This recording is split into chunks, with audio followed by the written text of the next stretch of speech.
Seja bem-vindo a mais um Conexão Ciência e Fé. Eu sou Gustavo Assi e essa é a roda de conversas da Associação Brasileira de Cristãos na Ciência.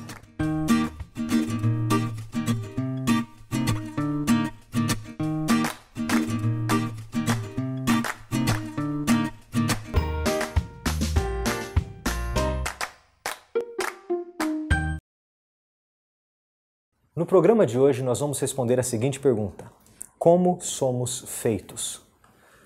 É uma conversa do campo da biologia com a fé cristã, falando especificamente do desenvolvimento de embriões. Esse assunto é fundamental e traz informação preciosa para questões polêmicas e talvez vai te ajudar a desenvolver a sua fé e também a sua informação científica para nortear as suas posições nesses assuntos polêmicos. A conversa de hoje traz dois cientistas do campo da biologia. Nosso primeiro convidado é o Tiago Pereira, que é formado em Ciências Biológicas pela Universidade Federal de Viçosa, mestre e doutorado em Botânica, também pela mesma Federal de Viçosa, e pós-doutorado na área de Biologia Molecular e Filogeografia. Tiago, obrigado por ter aceitado o convite e vir conversar conosco hoje. Eu que agradeço, Gustavo, o convite. É um prazer participar dessa roda de conversa e eu acredito que nosso papo vai ser fantástico. Muito obrigado. Nosso segundo convidado é o Leonardo Assis. Leonardo é farmacêutico pela tradicional Universidade Federal de Ouro Preto, doutor em Fisiologia lá pela Universidade de São Paulo e hoje é um pós-doutorando em Fisiologia lá na USP, com bolsa da FAPESP. Sim. Vamos agradecer, né, os nossos patrocinadores. E tem trabalhado na fronteira do conhecimento também biológico. Leonardo, muito obrigado por ter aceitado o convite. Sim. Muito obrigado, Gustavo. E é um prazer, eu tenho certeza que essa conversa vai ser muito enriquecedora e a gente vai sair daqui com mais perguntas do que a gente entrou, mas também com algumas respostas que a gente vai chegar em algumas conclusões. Então, muito obrigado. Maravilha, obrigado. Eu gostaria de começar a nossa conversa, então, lendo o Salmo 139, que é o Salmo do Embrião. Né? Vamos ler aqui Salmo 139, versículo 1 e depois em diante a partir do versículo 13. Diz assim: Senhor, tu me sondas e me conheces. Pois tu formaste o meu interior, tu me teceste no seio da minha mãe. Graças te dou, visto que por modo assombrosamente maravilhoso me formaste. As tuas obras são admiráveis, e a minha alma o sabe muito bem. Os meus ossos não te foram encobertos quando no oculto fui formado, e entretecido como nas profundezas da terra. Os teus olhos me viram, a substância ainda informe, e no teu livro foram escritos todos os meus dias, cada um deles escrito e determinado, quando nenhum deles havia ainda. O Salmo 139 fala da formação do início da vida, enquanto a vida ainda formando em formação no ventre da mãe. E já apresenta a formação da vida como um aspecto maravilhoso, na verdade, assombrosamente maravilhoso.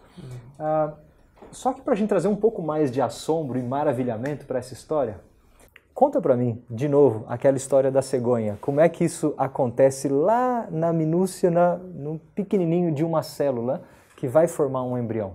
Tiago, comece você, por favor, dá umas dicas. Então, Gustavo, a gente tem... O que a gente aprende na escola já traz muita informação para a gente vai aprendendo com o decorrer dos anos de ensino superior e muitas coisas que a gente se assombra cada vez mais com essa história da cegonha, como você disse.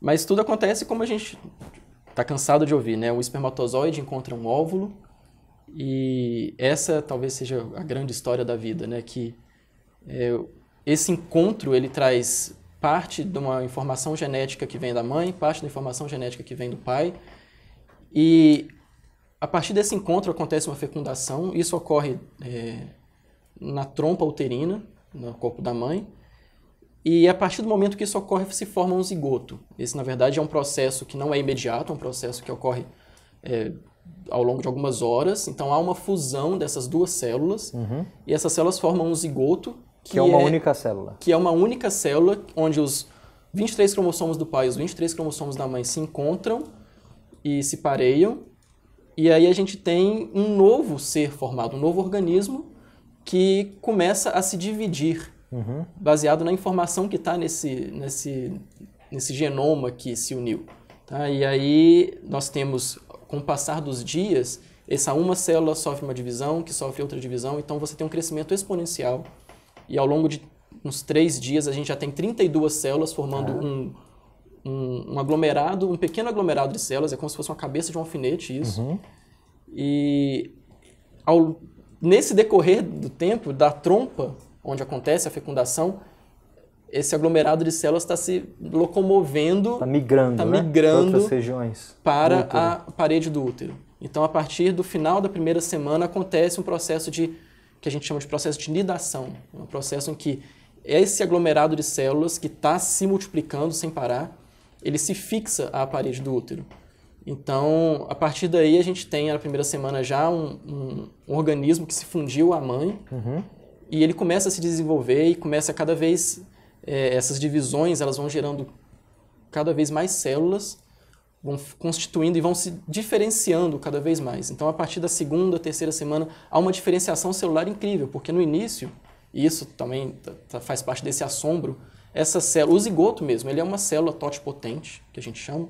Repete, desculpa, uma célula? Uma célula totipotente. Totipotente, que Isso. pode tudo. É uma célula que tem condições de se transformar em qualquer coisa no corpo. E ela tem informação ali que ela pode se diferenciar numa célula de osso, uma célula da pele, uma célula neural. E essas células que se multiplicam, elas têm essa capacidade ainda, até o momento que elas vão perdendo essa capacidade porque elas vão sendo direcionadas para regiões específicas do embrião que está em formação.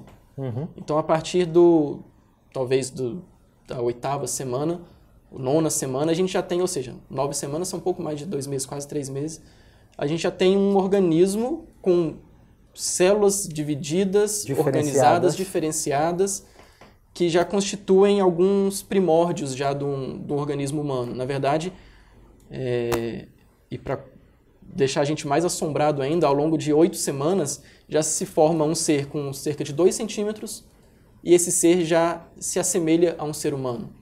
É algo chocante, é algo que eu tive a experiência de ver o ultrassom do meu filho, dos meus 2 filhos, e é muito interessante a gente ver no ultrassom um ser de 2 centímetros que já tem movimento, que já se assemelha, já tem membros que começam a se mover. Um ser humano. É um ser humano, de fato, que veio daquela única célula que se formou. Um ser humano único. É um genoma novo, é um novo genoma, portanto, Exatamente. uma nova pessoa. Muito interessante essa narrativa toda, esse processo rico, intricado, cheio de máquinas e mecanismos biológicos. E eu imagino que ele seja muito improvável de acontecer, não é isso, Leonardo? Será que o maravilhamento também, cada vez mais que a gente descobre ou aprende do processo, o maravilhamento aumenta porque a gente verifica que ele é muito improvável, a chance dele dar errado é muito grande? Sim, você tem vários processos que você olha e fala, isso aqui tem vários processos que poderiam dar errado. E na verdade não dá. Né? Às vezes ocorre alguns erros, às vezes nós temos algumas malformações, mas no geral você tem um processo muito bem tocado, muito bem realizado biologicamente. E existem alguns pontos interessantes nisso, por exemplo, que é só uma curiosidade, na hora que tem a fecundação do espermatozoide no óvulo, existe toda uma conformação da mudança do óvulo que impede que um segundo espermatozoide penetre. Então isso é uma coisa muito rápida que faz com que somente um espermatozoide entrou e toda aquela estrutura do óvulo se torna inóspita para os demais e nada mais entra, porque senão você teria um ser, digamos, 3N, mas você só tem um ser 2Ns com 46 cromossomos. E todo esse processo, a fixação no útero, tudo isso acontecendo, a formação da placenta, enfim, você tem vários momentos que isso realmente poderia dar errado. Mas na verdade não dá. Então é um sistema biológico muito bem maestrado, né? Muito bem controlado pelo nosso organismo. Né? Isso causa um maravilhamento muito grande. É um assombro, né? E eu imagino assim, quando não se conheciam os mecanismos biológicos desse processo de formação do embrião, as pessoas já ficavam maravilhadas com o nascimento de uma criança. Sim. Acho que na história da humanidade inteira, o nascimento, né, uma nova vida, sempre trouxe, além de alegria e tal, mas sempre trouxe assombro e maravilhamento. Isso está refletido lá no Salmo. Sim. Mas o que vocês acham? À medida que a gente vai conhecendo mais e mais do processo da máquina, ou do mecanismo biológico envolvido na formação do embrião, enriquece o nosso maravilhamento, ele aumenta ou diminui, porque frustra um pouco a ideia de coisa, de milagre ou de evento sem explicação? Na opinião de vocês, o que você acha? Para mim, só reforça ainda mais o maravilhamento, né? A gente não pode associar esse fenômeno àquilo que nós não entendemos como algo divino. Isso é errado, né? A famosa Deus nas lacunas. Então, o que nós entendemos é que à medida que a ciência vai progredindo e aquilo vai sendo solucionado, isso mostra cada vez mais um assombramento, né? Você fica maravilhado com aquilo que você está vendo ali, que a ciência está demonstrando. À medida que a gente vai descobrindo mais, eu acho que é muito interessante, a gente descobre um pouco mais, a nossa visão pelo menos descobre um pouco mais da mente de Deus, de como que ele criou, porque ele é autor, ele tem a planta daquilo que ele criou, e cada vez mais a gente entende um pouco de como aquilo foi criado, no caso do ser humano, seja em outras áreas da ciência. E isso faz com que a gente, cada vez mais, nessa cosmovisão que a gente entende, de ficar cada vez mais maravilhado com aquilo que ele criou. E a gente está tendo o privilégio de poder ou atuar ativamente na descoberta, ou pelo menos estar entendendo, de ponto de vista científico, aquilo que ele fez. Então, a resposta é cada vez mais... Para um cristão, enriquece a sua fé. Com certeza. Mas, Tiago, vamos falar um pouquinho de perder a graça, vamos dizer assim. Se a gente consegue dar explicação para uma coisa que antes nos assombrava, e a gente consegue explicar em todos os detalhes e cada vez mais e melhor, isso não deveria excluir Deus da jogada? É necessário que, num momento, a gente vai, então, tirar alguma explicação ou ação divina do processo? É interessante a sua pergunta, Gustavo, porque isso entra num conceito que é muitas vezes divulgado e é muito errôneo, que é o conceito do Deus das lacunas. É um conceito que muitas pessoas acusam os cristãos ou os religiosos de se utilizarem, que onde não há explicação, é porque, se não se sabe, é porque é Deus que fez. Então, se eu não sei como isso ocorre, é porque Deus fez assim. Você invoca Deus para explicar o que não se explica. É porque Deus fez assim. E aí, de repente, você encontra uma explicação para aquilo, e aí se tem uma explicação, então não foi Deus. Essa é uma visão muito comum no meio popular, e infelizmente não, é uma visão errônea, uma visão totalmente errada sobre Deus e sobre como funciona a sua criação. Na verdade, à medida que nós encontramos explicações, encontramos evidências, nós podemos ver os mecanismos que Deus utilizou para fazer aquela coisa em si, né? Os mecanismos que Deus utilizou para criar. Então isso sim nos deixa muito mais maravilhados, porque nós entendemos um processo, nós vemos a complexidade daquele processo e, na verdade, esse maravilhamento tem a ver com, mesmo havendo uma explicação, havendo uma evidência muito clara, nós ainda nos maravilhamos com essa capacidade e com esse processo que Deus criou. Então ele deixa de ser um Deus das lacunas para ser um Deus das evidências. Eu acho que é interessante a gente falar nesse sentido, porque é um Deus que se revela na sua obra criada. E a gente tem a oportunidade, o privilégio de entender essa revelação que ele nos dá através da sua criação. Interessante que o mesmo resultado científico leva a conclusões diferentes dependendo da fé. Exatamente. Então, um cristão vai olhar para um processo desse que tem explicação científica e cada vez terá mais detalhes aí desvendados, e ele vai dar glórias ao Deus Criador por conta disso. Exatamente. O ateu ou o naturalista vai olhar para os mesmos resultados científicos e vai falar, tá vendo? Não preciso de Deus para explicar mais nada aqui. Né? Um detalhe, Gustavo, é que a gente entrando um pouco no assunto de filosofia da ciência, é que Deus, a gente não pode explicar Deus pela ciência. Então nós nunca vamos provar a existência de Deus. Mas isso, por outro lado, nós temos a contrapartida. Então nunca vai se provar que Deus não existe. Exato. Então, esse argumento que os naturalistas usam, que se encontrou-se uma explicação, Deus não está ali, é um argumento falacioso. Não entendeu o limite da própria ciência. Exatamente. Vamos voltar um pouquinho para os nossos embriões. Fiquei curioso. Como engenheiro, né, entendo tanto de de embriões quanto de arte moderna. Mas eu imagino que esse processo de desenvolvimento de um embrião aconteça não somente com os homens, nessa minúcia, nesses detalhes e riqueza, mas aconteça também com os outros seres vivos.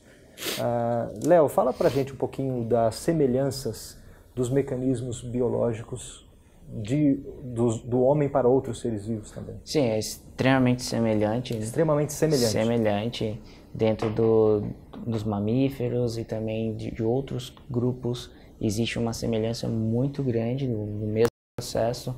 Obviamente existem algumas diferenças, tempos de gestação, que é um pouco da espécie, mas o mecanismo, a gênese, é basicamente a mesma. Você tem uma célula que foi se dividindo, se complexando cada vez mais, especializando e gerando então os tecidos ali necessários para aquela função. Os processos, inclusive, dentro do grupo de reprodução sexuada é muito semelhante, né? As etapas são praticamente as mesmas, os mecanismos, as máquinas proteicas e tudo isso é muito parecido, né? Sim, tanto que a gente consegue estudar a embriologia humana usando esses outros modelos, né? Desde modelos de peixes, a moscas, que são as drosófilas. E o código genético é o mesmo. Você estava me explicando que a tradução do código, o mecanismo de tradução dos genes, que é o código genético, é o mesmo para todos os seres vivos.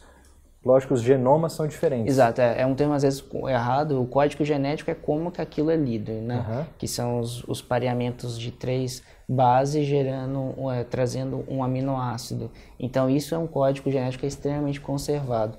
É que às vezes utiliza o termo código genético como genoma. Sim. O código genético foi descoberto nos anos 1950. Tá. O genoma humano foi recentemente nos anos 2000, mas às vezes existe essa confusão de usar código e genoma. Então, do ponto de vista mais correto, é você utilizar então o genoma. Então vamos dizer assim, a chave que decodifica o genoma, ou seja, o mecanismo do código genético é comum a todos os seres vivos. Sim. Como aquela informação, porque você tem uma informação bruta, que ela ocorre um processamento e depois uma tradução.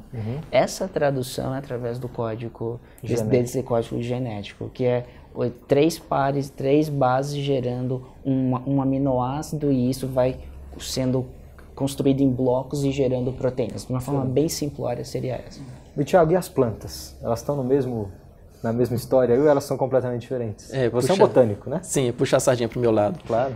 E isso é assombroso, porque, como ele está dizendo, o código genético é universal. O código genético está presente nas bactérias e ele está presente em nós. Então, e tudo que tem no meio. E tudo que tem no meio, né? Ele é um código que está em todos os seres vivos.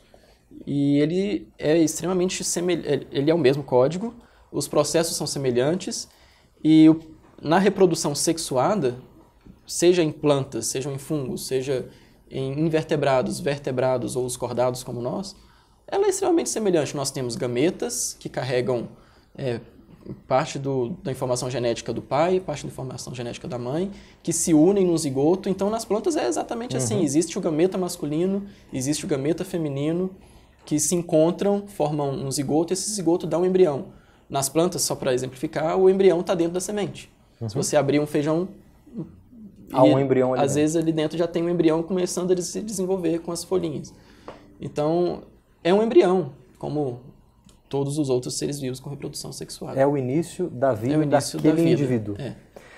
E aí isso nos faz pensar, refletir sobre o que define o início da vida. Quais critérios que a gente pode usar ou deve se basear para definir o início da vida. Isso eu sei que é um assunto bem complexo e polêmico, mas eu queria ouvir de vocês do campo científico o que é que se tem hoje em dia. Talvez o Thiago possa começar. Thiago, de onde a gente puxa a informação para definir o início da vida nesse processo de desenvolvimento do embrião?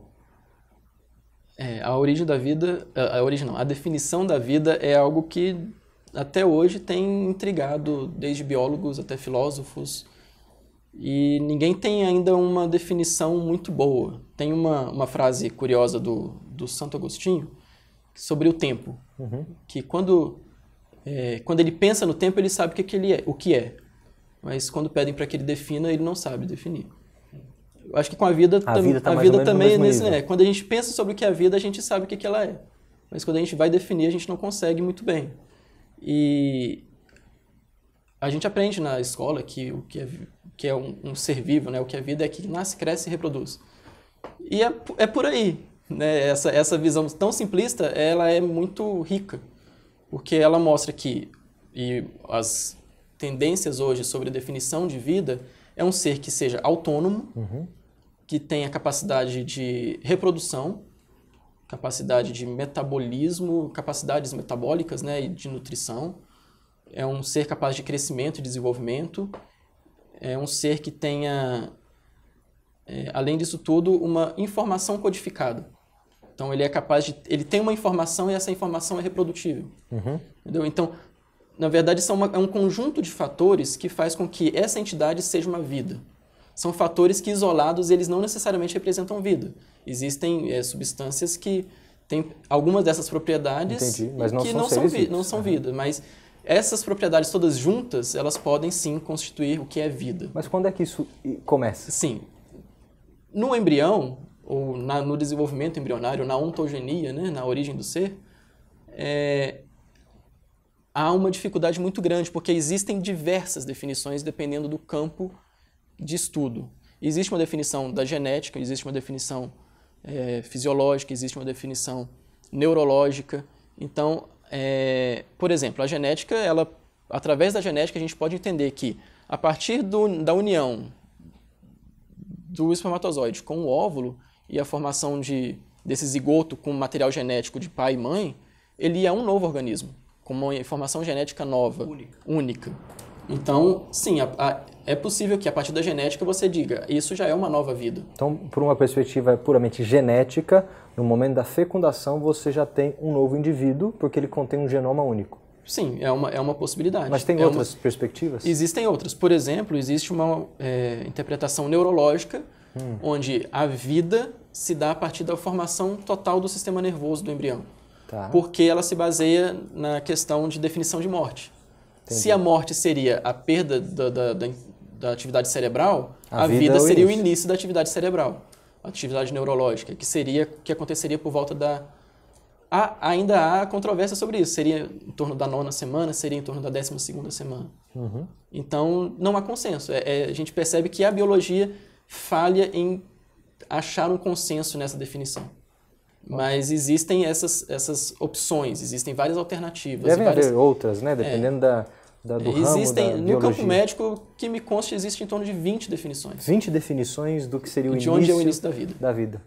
E claro que a Bíblia, a nossa fé, a Bíblia em si como palavra escriturada, revelada lá num contexto cultural científico totalmente diferente desse que nós vivemos hoje, não se propõe a definir, a dar essa informação precisa em nenhuma dessas 20 categorias, né?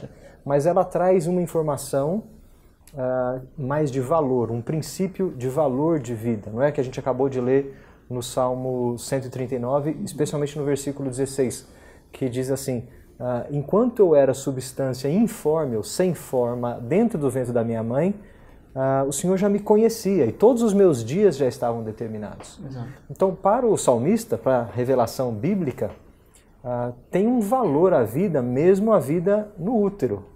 É isso, Leonardo? O que você entende? É possível a gente trazer essa informação de início da vida para um momento que antecede o parto, ou a infância, ou a maturidade, por exemplo? Sim, com certeza. Exatamente em linha com o que o Thiago estava dizendo, o grande problema hoje é você definir aonde começa e quando não começa. Então é muito estranho você falar, desse momento para trás não era e daqui para frente é. Então o que era aquilo antes? Era um ser bruto? Existem várias definições, conforme o Thiago trouxe, mas o que a Bíblia diz, e nós como cristãos, o entendimento é que, de acordo com o Salmo 139, é que a vida no útero, ela já é vida. Não precisa colocar uma etapa, um momento específico para você valorizar a vida. Não, porque, exatamente, numa cosmovisão cristã, no momento da fecundação, aquilo já tem o potencial de se tornar um ser humano. E então, aquilo considera-se como vida. Portanto, a nossa Constituição, ela guarda aquilo segundo os preceitos da vida. Mas a grande discussão em diversos campos é quando isso é vida e quando eu posso fazer um aborto, quando eu não devo, quando eu posso. E aí que a gente entra em um campo extremamente controverso, politizado e que é onde você tem diversas opiniões. Isso é interessante porque a posição cristã de defesa da vida, de valorização da vida, não está então tão relacionada como uma opinião biológica de quando começa a vida em si. É um princípio mais fundamental que vai valorizar a vida, independentemente da definição biológica quando ela começa, né?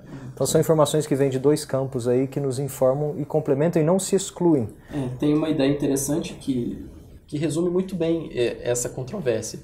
É que os cientistas muitas vezes utilizam argumentos religiosos e os religiosos muitas vezes utilizam argumentos científicos para tentar explicar a sua opinião, mas é algo realmente muito controverso e eu acredito que a biologia, a pura análise material não é possível de dar essa resposta. E evitar o reducionismo, né? Exatamente. De pensar assim que a vida é só quando eu chego biologicamente à prova de que ela existe ou iniciou.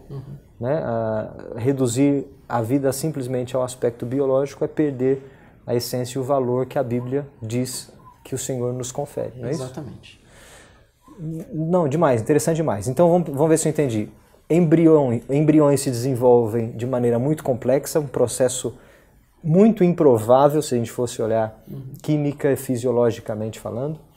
E nos seres vivos se desenvolvem mais ou menos da mesma forma, no reino dos animais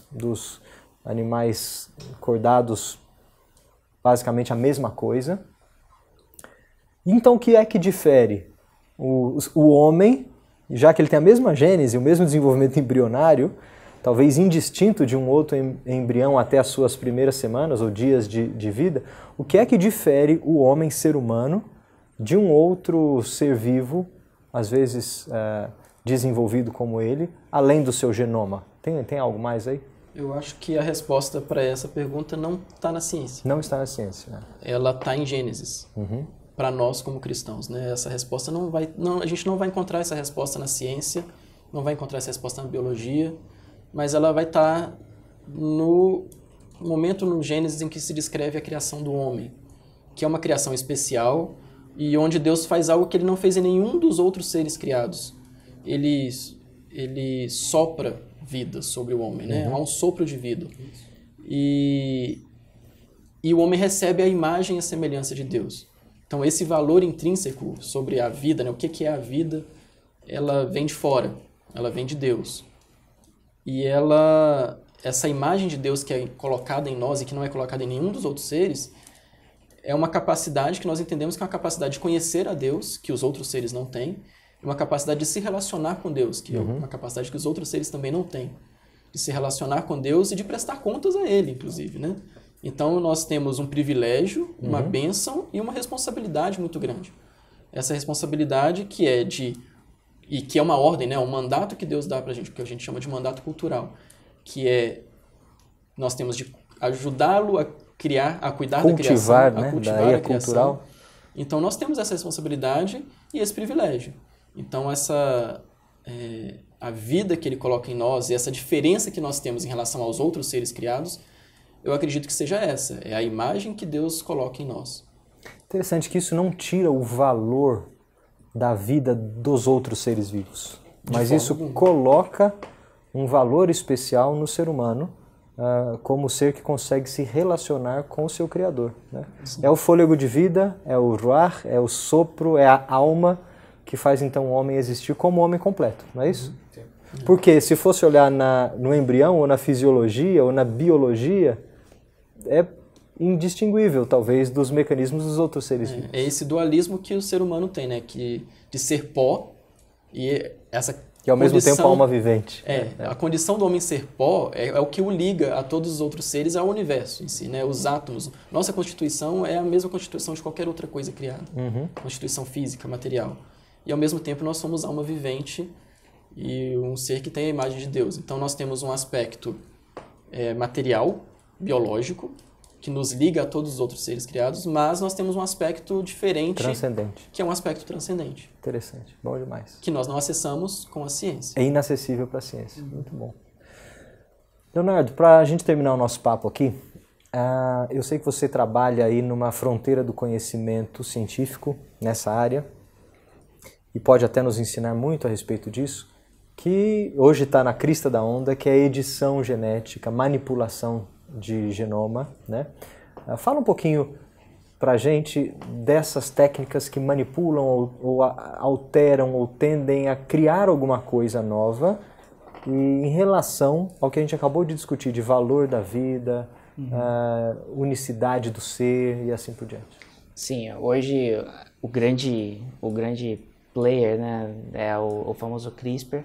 CRISPR é o que está quente na ciência da genética agora. Na verdade é um processo que foi descrito inicialmente, descoberto em bactérias, então não é uma coisa que acontece naturalmente numa célula de mamífero. Tá. Então é a combinação de dois mecanismos distintos que foram pensados, descritos separadamente, depois duas pessoas se juntaram e fizeram uma proposta e dali para frente foi um avanço muito rápido, porque o CRISPR ele consegue basicamente acessar uma região do seu DNA muito específica. Então, se a gente for fazer uma analogia, a gente está na cidade de BH, eu consigo ir na casa do fulano, no prédio, de uma forma muito específica, considerando isso como fosse o DNA.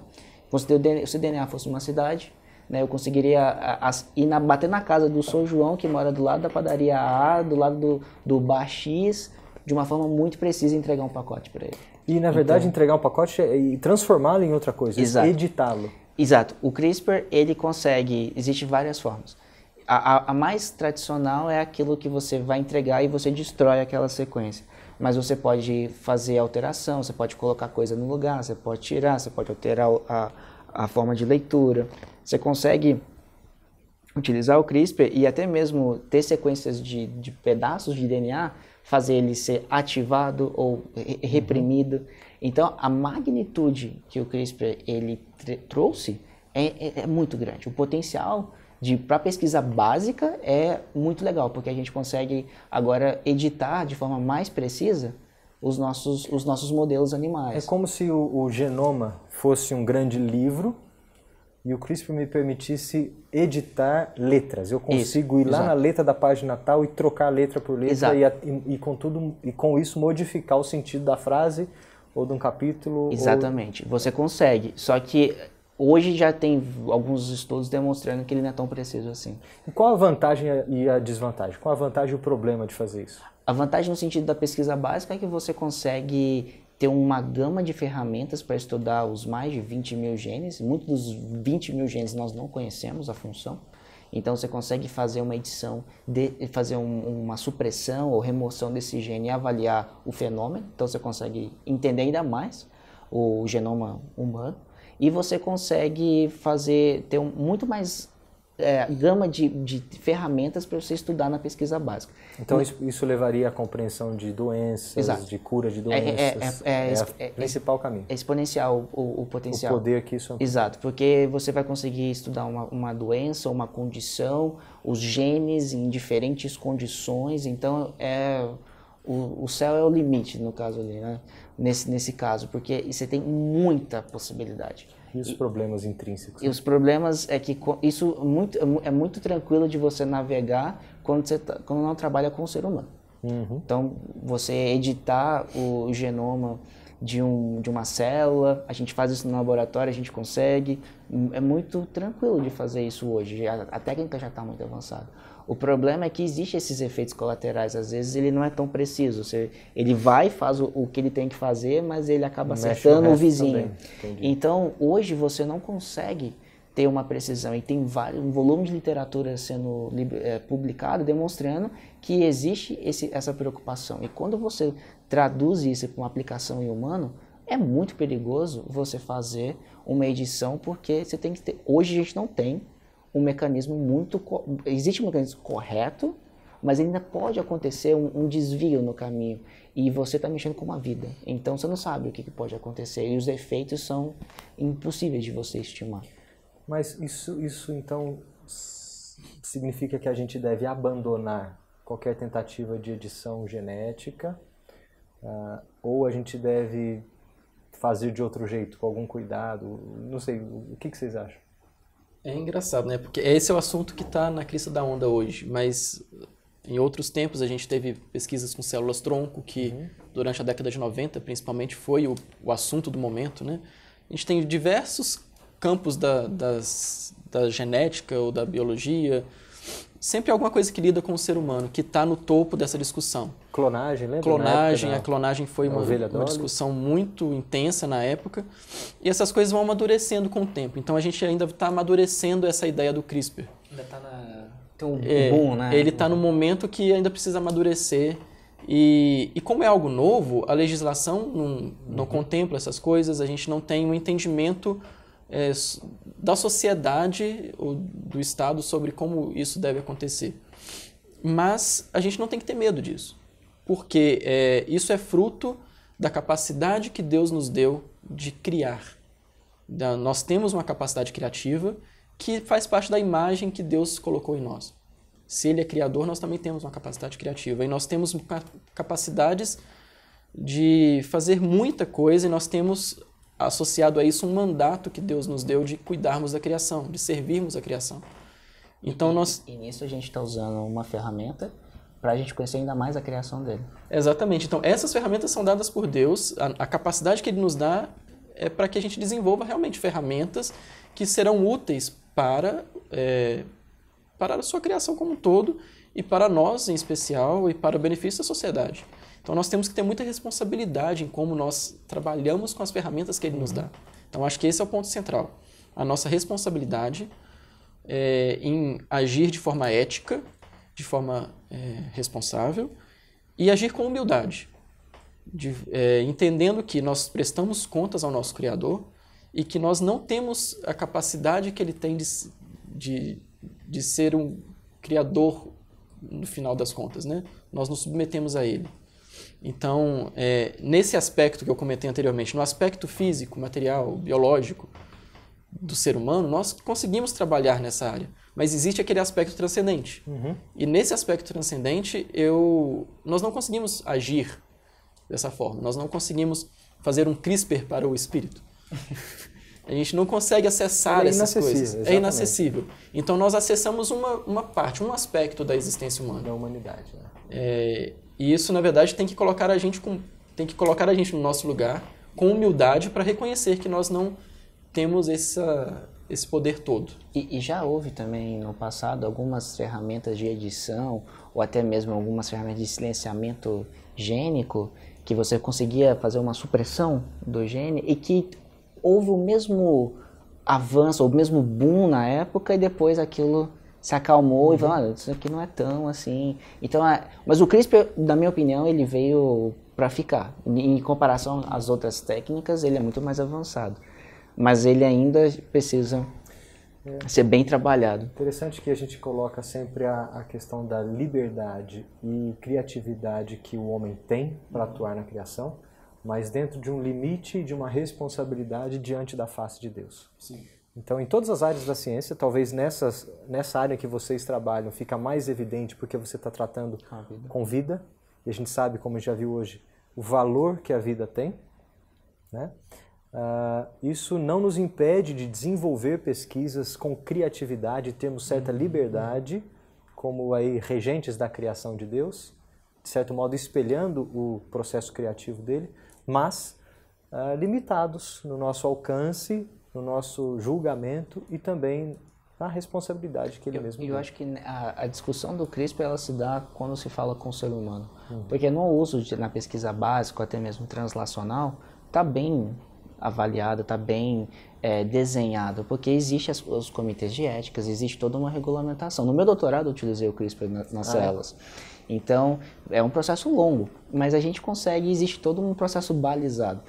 O complicador é quando a gente... concebida com o ser humano. O ser humano. E que bom que há um complicador, porque não podemos mexer com vida humana da mesma forma quando a gente mexe com qualquer outra substância do cosmos. Obrigado pela conversa, acho que eu aprendi, se eu pudesse recapitular, eu aprendi que o processo de formação do embrião, apesar de parecer muito improvável, tem um encadeamento aí, né, de químico, um mecanismo químico, físico muito intricado e que traz assombro e maravilhamento para quem observa. O cristão pode olhar para isso, dar glórias a Deus e entender que entendendo este mecanismo enriquece a sua fé. O naturalista não tem condição de fazer isso, não porque o mecanismo não lhe revela assombro, mas porque ele não tem fé para lhe permitir louvar ao Criador. Okay? Depois nós falamos de casos polêmicos. Nós tocamos a definição da vida, que obviamente se refere a aborto, e também edição genética, que está relacionada ao valor que a vida nos dá. O mais importante, portanto, que é o pano de fundo dessa nossa discussão, é que não importa a definição de início da vida que a gente tenha, compreender ou não o processo biológico de desenvolvimento do embrião, quando a gente compara isso ao valor que as Escrituras, que a Bíblia dá para a vida. Então a gente fecha de novo com o mesmo salmo que a gente abriu no início, dando glórias a Deus pelo modo maravilhosamente assombroso que Ele criou, que Ele usou para criar toda a vida no planeta, e porque mesmo sendo substância ainda informe, Ele já conhecia todos os nossos dias. Amém? Pode falar amém nessa hora. Amém. Eu vou pedir para vocês despedirem dos nossos amigos da conversa, passando um conselho, um recado para quem vocês quiserem falar. Talvez um possa falar para cientistas que trabalhem nessa área e outros possam falar para irmãos da fé da igreja que se interessem por essa área. Vamos começar com você, Leonardo. Olha ali naquela câmera e manda um recado para os nossos amigos. Então, o meu recado é que quando eu comecei minha carreira científica, uma pessoa muito próxima de mim me disse, olha, cuidado quando você está indo, porque você vai perder sua fé. Mas, na verdade, ela estava completamente enganada. Cada dia mais que eu me aprofundo na minha carreira científica, cada vez mais a minha fé se fortalece, porque cada dia mais eu conheço um pouco mais da mente do meu Criador. Então, se você está nessa área, não desanime, não tenha medo e vai fundo. Obrigado, Leonardo. Obrigado por ter vindo aqui. Tiago, o que você tem um recado para mandar?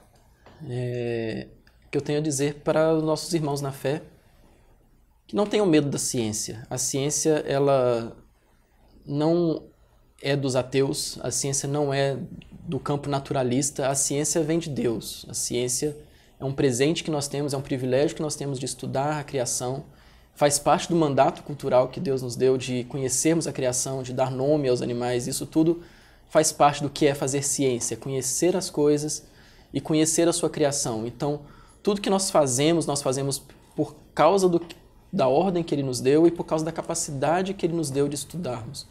Então, a gente não precisa ter essa barreira com a ciência ou com os cientistas. É possível fazer ciência sendo cristão, é possível você entender, se assombrar com os processos biológicos, físicos, químicos, e ainda assim louvar a Deus ao ver aquilo acontecendo na sua frente.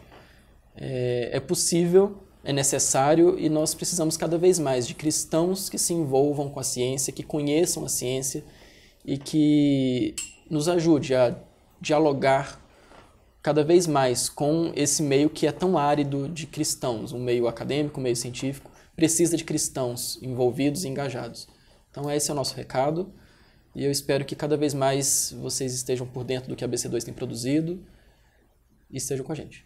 Obrigado Leonardo, obrigado Thiago pelo papo, obrigado pela aula que recebi e recebemos todos aqui hoje.